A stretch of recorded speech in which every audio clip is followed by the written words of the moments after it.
Hello बच्चों, मैं आमिर जिंदर। हम लोग पढ़ रहे हैं मॉडर्न फिजिक्स। बच्चों, मॉडर्न फिजिक्स का आज लेक्चर नंबर 3 है। आज हम लोग सीखने वाले हैं फोटो इलेक्ट्रिक इफेक्ट। आज से पहले हमने क्या क्या सीख लिया था, पहले उसके बारे में बात करते हैं। फिर आज का ये बहुत खास इंपॉर्टेंट टॉपिक मैं आपको समझाऊंगा। हर एक छोटी बात आपको बताने वाला हूं, समझाने वाला हूं। हर एक चीज बहुत क्लियरली हम लोग समझेंगे। तो मैं बता दूं हमने क्या क्या पढ़ लिया था। हम लोग अब तक पढ़ा था कि किस तरह से किसी भी मेटल प्लेट पर तब एक फोटोन आके टकराता है तो उससे इलेक्ट्रॉन एमिट होते हैं, और जो इलेक्ट्रॉन एमिट होते हैं उसके लिए हमने पढ़ा था वर्क फंक्शन, कि एक पर्टिकुलर एनर्जी, एक बेसिकली मिनिमम वर्क और मिनिमम एनर्जी, जिस एनर्जी को हम मेटल को देते हैं तो वो मेटल इलेक्ट्रॉन बाहर निकाल देता है। That is work function. Electron emission के डिफरेंट मेथड से वो हमने स्टडी किए। आज हम सीखेंगे कि किस तरह से साइंटिस्ट ने ये बताया कि जो वेव ऑप्टिक्स है, जो वेव नेचर है लाइट का, वो एग्जिस्ट नहीं करता, यानी कि वो इस इफेक्ट को, इस फोटो इलेक्ट्रिक इफेक्ट को प्रूव नहीं कर सकता। उसके अलावा एक नई थ्योरी आई कि पार्टिकल नेचर लाइट के पास होता है और उस पार्टिकल का नाम होता है फोटोन। और जब वो फोटोन आके इंसिडेंट होता है किसी भी मेटल सरफेस पर तो उसे इलेक्ट्रॉन निकल के आते हैं, और वो इलेक्ट्रॉन जो निकल के आते हैं हम लोग देख तो नहीं सकते इलेक्ट्रॉन को, तो उन इलेक्ट्रॉन से बनने वाले करंट को हमने फील किया, और उस करंट से यानी कि उस इफेक्ट से बेसिकली हम लोग क्या कहने लगे कि फोटोन यानी कि फोटोन से आने वाली एनर्जी, फोटो इलेक्ट्रिक इफेक्ट, उसको हमने फोटो इलेक्ट्रिक बोल दिया। अब ये क्या है, कैसे कहानी स्टार्ट हुई, वो पूरी डिटेल हम लोग सीखने वाले हैं। तो आइए स्टार्ट करते हैं। बिल्कुल सब चीजें मैंने यहां पर पहले से बना रखी हैं ताकि हमारा टाइम खराब ना हो। हम लोग एज इट इज ये सारी बातें बनाने में बहुत टाइम लग जाता है, इसलिए मैंने सब चीजें डायग्राम इसके बना के रेडी रखे हैं। मैं आपको डिटेल में एक्सप्लेन कर देता हूं। देखिए क्या है, सबसे पहले हमें एक लाइट सोर्स चाहिए। उस लाइट सोर्स के बारे में इंफॉर्मेशन गिवन है कि उसकी इंटेंसिटी आई है और उसकी फ्रीक्वेंसी म्यू है। एक ऐसा लाइट का सोर्स यहां पे रखा हुआ है, एस लाइट का सोर्स है मान लीजिए वो, ठीक है भाई। अब उस एस लाइट के सोर्स से इंटेंसिटी आई और फ्रीक्वेंसी म्यू की एक लाइट यहां से इंसिडेंट होती है। हमने एक ऐसा ग्लास चैम्बर बनाया हुआ है। उस ग्लास चैम्बर में हमने ये एक एमीटर प्लेट यानी कि बेसिकली कैथोड, और यहां पर हमने कलेक्टर प्लेट यानी कि एनोड रखी हुई है। इनके बीच में एक गैप है, एक सेपरेशन है, और यहां पर ये जो सोर्स रखा हुआ है, उस सोर्स और इस कैथोड यानी कि एमिटर प्लेट के बीच में भी एक गैप है। अब हमने यहां पर इसमें जो करंट फ्लो होगा उस करंट को मेजरमेंट करने के लिए एमीटर का सेटलमेंट किया हुआ है। बहुत थोड़ा सा करंट होगा इसलिए हमने क्या रखा वहां पे, अपना माइक्रो एम्पियर रखा हुआ है। अब उसके अलावा यहां पर हमने एक पोटेंशियल डिवाइडर रखा हुआ है। पोटेंशियल डिवाइडर से मतलब मेरा ये है कि अगर हम इस प्लेट को पॉजिटिवली चार्ज करना चाहे तो हम यहां से कर सकते हैं, इस प्लेट को नेगेटिवली चार्ज करना चाहे तो हम यहां से कर सकते हैं। इसके अलावा वो कितना पोटेंशियल हमने उसमें दिया, उस पोटेंशियल को देखने के लिए हमने यहां पर एक वोल्टमीटर लगाया हुआ है। अब यहां से प्यारे बच्चों, तब इस ग्लास ट्यूब में कोई भी कुछ भी फालतू चीज नहीं थी, वैक्यूम था। उस टाइम पर हमने यहां पर इस कैथोड पर एक लाइट यानी कि एक बल्ब, बेसिकली लाइट भी क्या बोलूंगा मैं, एक बल्ब हमने वहां से ऑन किया। और तब मैं इंटेंसिटी की बात करता हूं तो मैं बल्ब की पावर की बात कर रहा हूं। मैं यहां पर लिख देता हूं कॉर्नर में, ध्यान से समझ लेना इस बात को। तब भी मैं बात करूंगा पावर ऑफ बल्ब कि 40 वॉट का है, तो तुम समझ जाना इंटेंसिटी की बात हो रही है। और तब भी मैं बात करूंगा कलर ऑफ बल्ब, तो तुम लोग समझ जाना कि मैं किसकी बात कर रहा हूं, फ्रीक्वेंसी की बात कर रहा हूं। कलर की बात करूंगा तो मैं फ्रीक्वेंसी की बात कर रहा हूं, पावर की बात करूंगा तो मैं इंटेंसिटी की बात कर रहा हूं। तो मैंने यहां पर फ्रीक्वेंसी को फिक्स रखा भाई। फ्रीक्वेंसी जितनी है यानी कि कलर जो है बल्ब का वो फिक्स्ड है। फॉर एग्जाम्पल मैंने यहां पर ब्लू कलर का बल्ब रखा, राइट, ब्लू कलर का बल्ब यहां पे रखा हुआ है। सबसे पहले मैंने वो 20 वॉट का रखा, 20 वॉट का। अब आप तो समझ गए क्या है कि 20 वॉट का बल्ब मतलब एक इंटेंसिटी आई, उसका कलर ब्लू, इसका मतलब उसकी फ्रीक्वेंसी म्यू। तब वहां से मैंने लाइट का ऑन किया, इधर से ये लाइट आने स्टार्ट हुई, यहां पे आके इंसिडेंट हुई, इसे टकराई, यानी कि फोटोन उस लाइट से आए और वो फोटोन इससे आके टकराए। तब वो फोटोन इससे आके टकराया और उन फोटोन के पास उसके इस बेसिकली इस मेटल प्लेट के, इस एमिटर प्लेट के वर्क फंक्शन से ज्यादा एनर्जी है। वर्क फंक्शन से ज्यादा एनर्जी है तो यहां से फोटोन एमिट होना, फोटोन टकराने से इलेक्ट्रॉन एमिट होना स्टार्ट होंगे, और वो इलेक्ट्रॉन यहां से चलना स्टार्ट होके इस तरफ वो इलेक्ट्रॉन जाएंगे। तब वो इलेक्ट्रॉन यहां पे जाएंगे तो हमारे यहां पे एमिटर जो रखा है, एमिटर की सुई हिलेगी तो हम क्या कहेंगे, हाँ, यहां से भेजी हुई लाइट ने इस प्लेट से टकरा करके इलेक्ट्रॉन एमिट किए हैं, तभी तो ये सर्किट कंप्लीट हुआ है। और ये सर्किट अगर कंप्लीट हुआ है, जिसका मतलब क्या हुआ, इसका मतलब ये हुआ कि यहां से इलेक्ट्रॉन निकलने स्टार्ट हुए हैं। यानी कि जो हम कहानी बता रहे थे कि फोटोन आके टकराते हैं, वो एनर्जी देते हैं प्लेट को, और उस एनर्जी से इलेक्ट्रॉन, उस एनर्जी को इलेक्ट्रॉन निकल के चलना स्टार्ट करते हैं, और वो यहां पर हुआ, हमने देखा। अब हमने क्या किया कि इसकी इंटेंसिटी को बढ़ाया बच्चों। यहां पर पहले मैंने 20 वोल्ट का बल्ब लगाया था, अब मैंने उस 20 वोल्ट के बल्ब की जगह पर 40 वोल्ट का बल्ब लगाया। अब जैसे मैंने यहां पे 40 वोल्ट का बल्ब लगाया, तो फॉर एग्जांपल समझने के लिए, अगर मैं 20 वोल्ट का बल्ब लगाता हूं तो मान लीजिए 20 इलेक्ट्रॉन यहां से निकल के चले, तब मैं यहां पे 40 वोल्ट का लगा देता हूं तो यहां से 40 इलेक्ट्रॉन निकल के चले। तब मैं वहां पे 60 वोल्ट का बल्ब लगाता हूं तो यहां से 60 इलेक्ट्रॉन निकल के चले। यानी कि जैसे जैसे मैं इंटेंसिटी बढ़ा रहा हूं वैसे वैसे ये करंट बढ़ रहा है। यानी कि इंटेंसिटी और करंट का रिलेशन क्या है, डायरेक्ट रिलेशन है। जितनी हम इंटेंसिटी बढ़ाएंगे उतना ही करंट बढ़ेगा। तो यहां पर एक कर्व बना दिया गया, एक ग्राफ बना दिया गया, किसके बीच में, इंटेंसिटी और करंट के बीच में। फॉर एग्जाम्पल आपको ये दिखाई दे रहा होगा यहां पर कि इनमें से एक एक्सेस इंटेंसिटी के बारे में बताता है जिसको मैंने I लिखा है, एक एक्सेस करंट के बारे में बताता है जिसको मैंने A लिखा हुआ है, A लिखा है।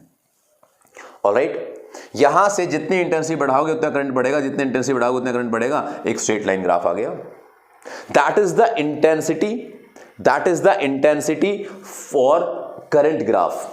मुझे ऐसा कहना चाहिए, अगर मान लीजिए मैं इसको इंटेंसिटी कहता हूं और इसको मैं फोटो इलेक्ट्रिक करंट PEC कह देता हूं। अब हमें कोई सिस्टम मिला कि हम उसको I बोले या क्या बोले, तो फोटो इलेक्ट्रिक करंट और इंटेंसिटी का डायरेक्ट रिलेशन है। जितनी ज्यादा इंटेंसिटी का बल्ब लगाओगे, जितनी ज्यादा चमक वहां से आएगी, जितना ज्यादा वोल्ट का बल्ब लगाओगे उतने ज्यादा नंबर ऑफ इलेक्ट्रॉन फ्लो होंगे, और जितने ज्यादा नंबर ऑफ इलेक्ट्रॉन फ्लो होंगे उतना ज्यादा करंट आएगा। तो ये हमारे पास एक कर्व हो गई, एक ग्राफ इस डायग्राम से, इस एक्सपेरिमेंट से निकल के सामने आया। That is intensity current graph. Directly proportional होता है, स्ट्रेट लाइन बनेगा। अब आगे बढ़ते हैं बच्चों, मेरी बात को फिर ढंग से सुनना। अब हमने देखा कि यार यहां से तब हम 20 वोल्ट का बल्ब लगाते हैं तो यहां से 20 इलेक्ट्रॉन निकलते हैं। अब अगर वो 20 इलेक्ट्रॉन पूरे के पूरे यहां पर पहुंचते तो दैट्स ओके। अगर वो यहां पे नहीं पहुंचते तो हमने यहां से स्विच ऑन किया, बैटरी की कनेक्शन को यहां से ऑन किया और इस वाली प्लेट को पॉजिटिव चार्ज कर दिया। प्यारे बच्चों, समझने वाली बात है। पहले तब ये बैटरी कनेक्ट नहीं थी तो भी करंट फ्लो हो रहा था, तो भी इलेक्ट्रॉन यहां से निकलते थे और इलेक्ट्रॉन इधर दौड़ते थे। लेकिन जैसे ही हमने यहां पर इस स्विच को ऑन किया, स्विच ऑन करते इसको पॉजिटिव किया, तो क्या हुआ, नंबर ऑफ इलेक्ट्रॉन निकलने ज्यादा स्टार्ट हुए। निकलने से मेरा मतलब है कि नंबर ऑफ इलेक्ट्रॉन यहां से इधर चलने ज्यादा स्टार्ट हुए। भाई इसने मान लीजिए 20 इलेक्ट्रॉन निकाले, अब उस 20 में से हो सकता है 10 इलेक्ट्रॉन तो अपने आप चल के उस प्लेट तक चले गए, लेकिन 10 के पास उतनी एनर्जी नहीं है कि वो चल के यहां तक चले जाएं, बस इतनी एनर्जी थी कि वो यहां से निकल के बाहर आ गए। अब सबकी एनर्जी अलग अलग क्यों है? सबकी एनर्जी अलग अलग इसलिए क्योंकि कोई तो इस प्लेट के बहुत अंदर एग्जिस्ट करता था, कोई बिल्कुल कॉर्नर पे एग्जिस्ट करता था। तो जो कॉर्नर पे था वो क्या हुआ, वो बाहर भी निकल गया उससे मान लीजिए ये वो मेटल प्लेट है, इस मेटल प्लेट से वो बाहर भी जंप कर गया और कुछ एनर्जी लेके वो चल भी दिया।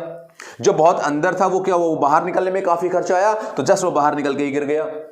तो इस सिचुएशन में हम लोग ये कह पाते हैं कि हमने उस वाली प्लेट को पॉजिटिवली चार्ज किया। तो अगर हमने उस प्लेट को पॉजिटिवली चार्ज किया तो यहां पे बढ़ने वाला यानी कि मिलने वाला करंट बढ़ गया। आई रिपीट इट अगेन, जैसे ही मैं पोटेंशियल इस प्लेट को, एनोड प्लेट को, कलेक्टर प्लेट को पॉजिटिव पोटेंशियल देता हूं और उस पॉजिटिव पोटेंशियल के देने से यहां से फ्लो होने वाला करंट बढ़ जाता है। मैंने देखा यार एक काम करता हूं, मैं इस पॉजिटिव की वैल्यू को बढ़ाकर देखता हूं। मैंने यहां से चेंज किया, इस पॉजिटिव की वैल्यू को बढ़ाया। अब जैसे ही इस पॉजिटिव वैल्यू को बढ़ाया तो इस पॉजिटिव वैल्यू बढ़ाने से क्या हुआ, करंट और बढ़ा। ये तो कमाल हो रहा था। मैंने फिर से और बढ़ाया यहां से पॉजिटिव वैल्यू को, पोटेंशियल को मैंने और बढ़ाया, करंट थोड़ा सा और बढ़ा। मैंने और बढ़ाया, करंट नहीं बढ़ा। मैंने और बढ़ाया, करंट नहीं बढ़ा। क्यों भाई, ऐसा क्यों हुआ? तब मैंने यहां से 20 इलेक्ट्रॉन निकले थे, स्टार्टिंग में 10 जा रहे थे, मैंने यहां से थोड़ा सा पोटेंशियल बढ़ाया, वो 10 से कितने हो गए, 15। मैंने थोड़ा सा पोटेंशियल और बढ़ाया, वो 15 से कितने हो गए, 20। निकले कितने थे, 20। मैंने इसको थोड़ा सा और बढ़ाया, अब वो फिर से 20 रहे क्योंकि वो टोटल है ही 20। अब ज्यादा कहां से आ जाए, तो वो सैचुरेट हो गया। अब इस चीज को हमने समझा कि अगर मैं पोटेंशियल को बढ़ाता हूं या मैं वहां से इंटेंसिटी को चेंज करता हूं, तो पोटेंशियल के चेंज करने से, इसके पोटेंशियल के चेंज करने से जो फोटो इलेक्ट्रिक करंट है वो बढ़ता है और वो बढ़ के एक पॉइंट पर सैचुरेट हो जाता है।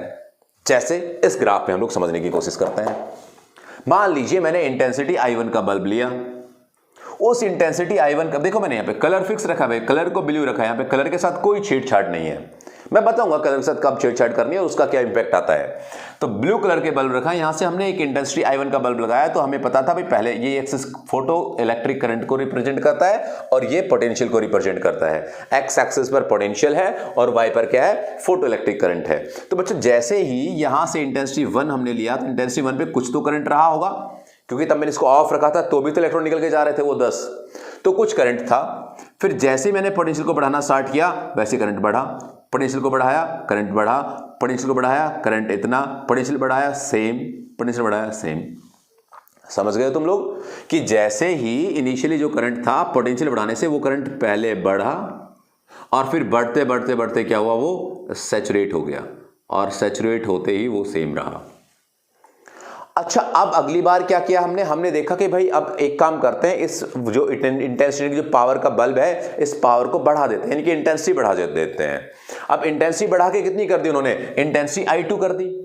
तो क्या हुआ भाई, करंट ऑफ कोर्स ज्यादा मिला। क्यों ज्यादा मिला, क्योंकि जितनी इंटेंसिटी यानी कि जितने यहां से फोटोन आएंगे, इंटेंसिटी बढ़ाने का मतलब नंबर ऑफ फोटोन बढ़ाना, और एक फोटोन इसके एक इलेक्ट्रॉन के साथ इंटरेक्ट होता है, तो यहां से आने वाला हर एक फोटोन इसके इलेक्ट्रॉन के साथ इंटरेक्ट होकर इलेक्ट्रॉन को बाहर निकाल देगा। अब यहां से जैसे ही मैंने इसकी पावर बढ़ाई 20 वोल्ट से बढ़ा के 40 वोल्ट किया, यानी कि मैंने यहां पे इंटेंसिटी बढ़ाई, तो इंटेंसिटी बढ़ाने से क्या हुआ, नंबर ऑफ आने वाले फोटोन बढ़े। अब नंबर ऑफ फोटोन बढ़े तो हमने क्या किया, नंबर ऑफ इलेक्ट्रॉन बढ़ा दिए।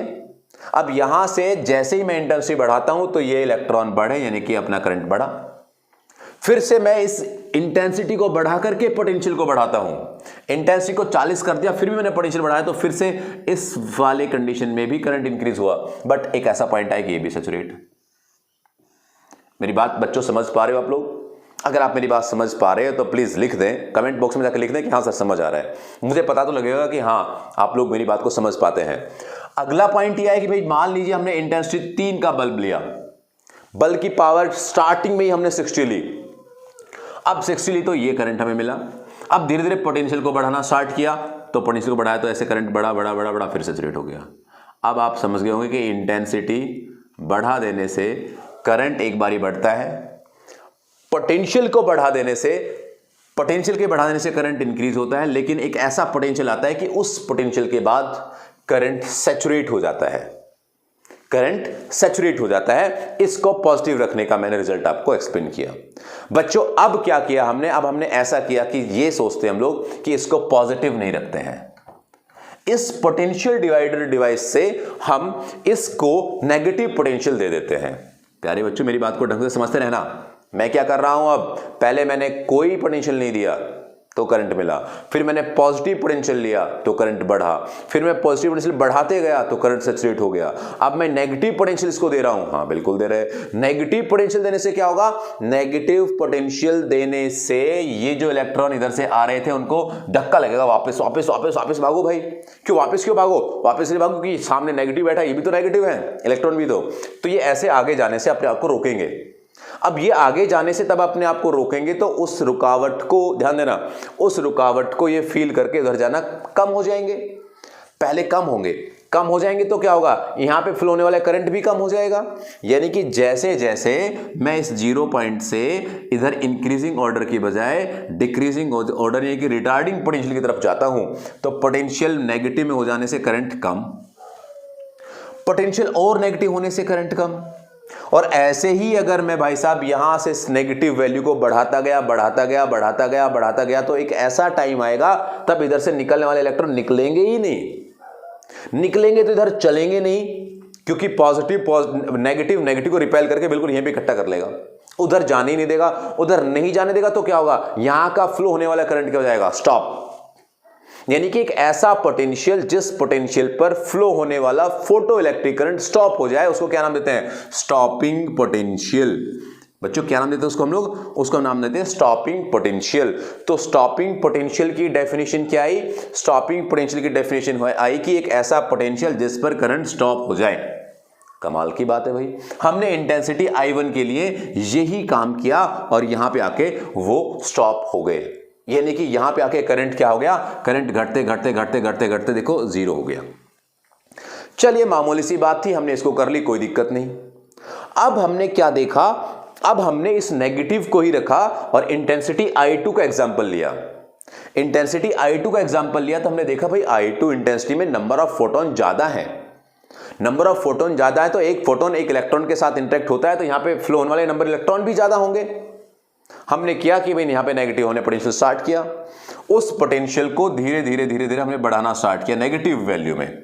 नेगेटिव वैल्यू में जैसे पोटेंशियल को बढ़ाना स्टार्ट किया तो करंट कम होना स्टार्ट हुआ, करंट कम होना स्टार्ट हुआ, करंट कम होता रहा। एक पॉइंट ऐसा आया जो पिछली बार यानी कि इंटेंसिटी I1 के टाइम पर जो पोटेंशियल था, जिस पोटेंशियल पर करंट स्टॉप हुआ था, एग्जैक्ट उसी पोटेंशियल पर फिर से करंट स्टॉप हो गया। अब आप कहेंगे नहीं नहीं नहीं नहीं नहीं नहीं रुक जाइए, इंटेंसिटी पिछली वाली I1 थी, ये इंटेंसिटी से बड़ी है, I2 इंटेंसिटी है, तो I2 इंटेंसिटी के केस में नंबर ऑफ फोटोन यहां से ज्यादा आए हैं, नंबर ऑफ इलेक्ट्रॉन इधर से निकल के ज्यादा गए हैं। तो आप कैसे कह सकते हो कि उसी नेगेटिव वैल्यू पर, जिस नेगेटिव वैल्यू ने I1 को जीरो कर दिया था, I1 के पोटेंशियल को यानी कि I1 इंटेंसिटी के पोटेंशियल को, I1 इंटेंसिटी के करंट को जीरो कर दिया था, उसी सेम पोटेंशियल पर I2 इंटेंसिटी का करंट भी जीरो कैसे हो सकता है? भाई नंबर ऑफ इलेक्ट्रॉन तो ज्यादा है।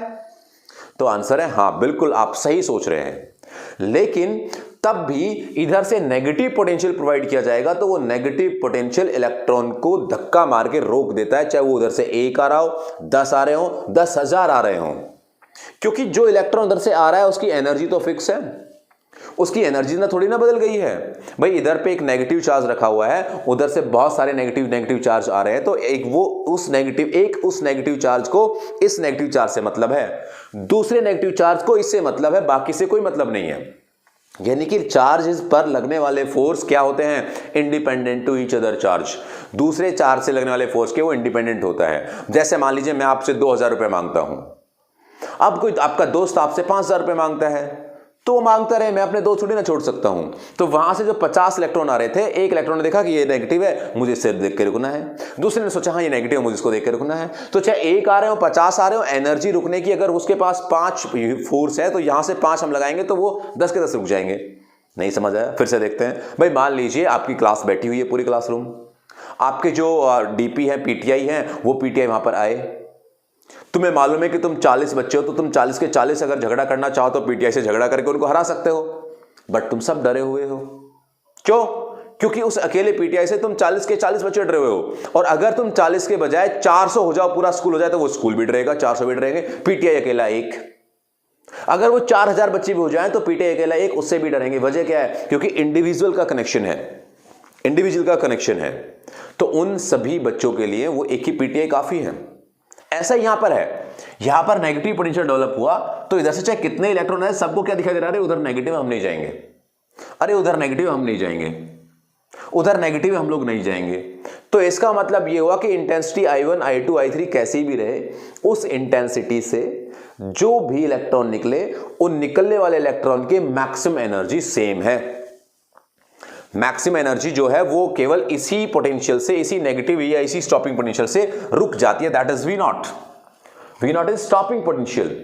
अब बच्चों हमने I3 रखा तो भी स्टॉपिंग पोटेंशियल सेम। आपको समझ आया स्टॉपिंग पोटेंशियल क्यों सेम है? तो स्टॉपिंग पोटेंशियल सेम होने की वजह यह है कि इंटेंसिटी बढ़ाने से, बल्ब की पावर बढ़ाने से नंबर ऑफ फोटोन बढ़ सकते हैं, नंबर ऑफ इलेक्ट्रॉन बढ़ सकते हैं, करंट की वैल्यू बढ़ सकती है, लेकिन फोटोन के पास जो एनर्जी है, निकलने वाले इलेक्ट्रॉन के पास जो एनर्जी है, वो एनर्जी चेंज नहीं होती, वो एनर्जी नहीं बढ़ती है। तो इसलिए इंटेंसिटी केवल क्या इफेक्ट करती है? तो इंटेंसिटी केवल और केवल इफेक्ट करती है किस बात को? नंबर ऑफ इलेक्ट्रॉन्स को। तो यहां से एक कंक्लूजन निकल के आया कि जो इंटेंसिटी है that increase the electron, intensity increase the number of electron। बच्चों आप मेरी बात समझ पा रहे होंगे, फील कर पा रहे होंगे। अब हमने क्या किया, अब मैं केस को बदल देता हूं। अब हमने ऐसा किया कि इस ब्लू कलर के बल्ब को जो वोट था वो वोट 20 रखा। अब हमने 20 वोट का बल्ब कितने वोट का रखा? 20 वोट का ही रखा। किस बात को फिक्स कर दिया? इंटेंसिटी को फिक्स कर दिया। क्या चीज बदल के देखेंगे हम लोग? फ्रीक्वेंसी को बदल के देखेंगे। फ्रीक्वेंसी बदलेंगे, ध्यान देना, फ्रीक्वेंसी बदलेंगे तो बल्ब की वैल्यू कभी ब्लू, कभी वो रेड, कभी वो वोयलेट, कभी वो कुछ और, लेकिन पावर कैसी रहेगी उसकी? सेम। अब हमने देखो क्या किया, अब हम लोग एक फ्रीक्वेंसी के चेंज होने वाले ग्राफ से स्टडी करेंगे कि किस तरह के चेंजेस में आते हैं। हमने यहां से 20 वोल्ट बल्ब रखा, तो अब ये बात तो पक्की है कि इलेक्ट्रॉन कितने निकलने वाले हैं, 20, क्योंकि इंटेंसिटी पे क्या डिपेंड करता है, नंबर ऑफ इलेक्ट्रॉन। इंटेंसिटी बढ़ेगी तो नंबर ऑफ इलेक्ट्रॉन बढ़ेंगे, इंटेंसिटी घटेगी तो नंबर ऑफ इलेक्ट्रॉन घटेंगे। इंटेंसिटी का बढ़ना बल्ब की पावर बढ़ना, इंटेंसिटी का घटना बल्ब की पावर घटना। हमने बल्ब की पावर को सेम कर दिया, फिक्स कर दिया, इसका मतलब नंबर ऑफ इलेक्ट्रॉन निकलने वाले फिक्स हो जाएंगे। इलेक्ट्रॉन निकलते हैं तो ये किस बात पर निर्भर करता है कि बल्ब ब्लू कलर का था, बल्ब रेड कलर का था, बल्ब वोलेट कलर का था, किस कलर का बल्ब है।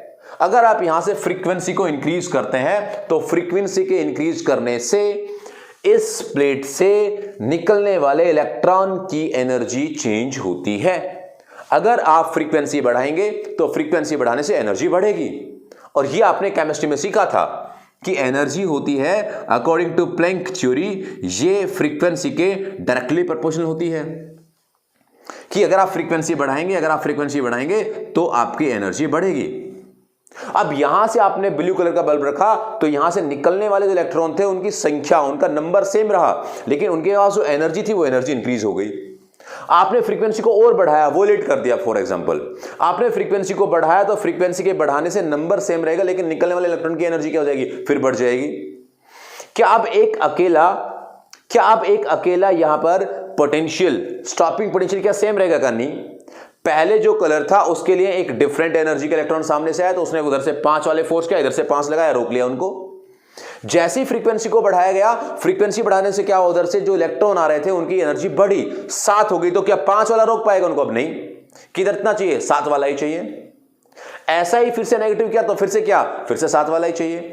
तो फ्रीक्वेंसी चेंज करने से नंबर ऑफ जो चार्ज कैरियर्स हैं वो फिक्स रहते हैं, करंट सैचुरेट रहता है हर किसी फ्रीक्वेंसी के लिए, हर किसी कलर के लिए, क्योंकि इंटेंसिटी सेम है, क्योंकि बल्ब की पावर सेम है, इसलिए हम कहेंगे कि भाई निकलने वाले इलेक्ट्रॉन की संख्या सेम है बट उनकी पावर बदलती जा रही है। इस ग्राफ में रिप्रेजेंट किया हुआ है। ये जो कहानी that is what, that is PEC, photo electric current को रिप्रेजेंट करती है। यहां पर ये जो आपको शायद नहीं दिखाई दे रहा होगा, मुझे ऐसी उम्मीद है, ये वाला पोटेंशियल है V3, ये वाला पोटेंशियल है V2, ये वाला पोटेंशियल है V1। ये तो दिखाई दे रहा होगा ना यार, हाँ ये आपको दिखाई दे रहा है। तो प्यारे बच्चों, क्या देखा हमने कि तब फ्रीक्वेंसी को बढ़ाते हैं तो स्टॉपिंग पोटेंशियल बढ़ जाता है।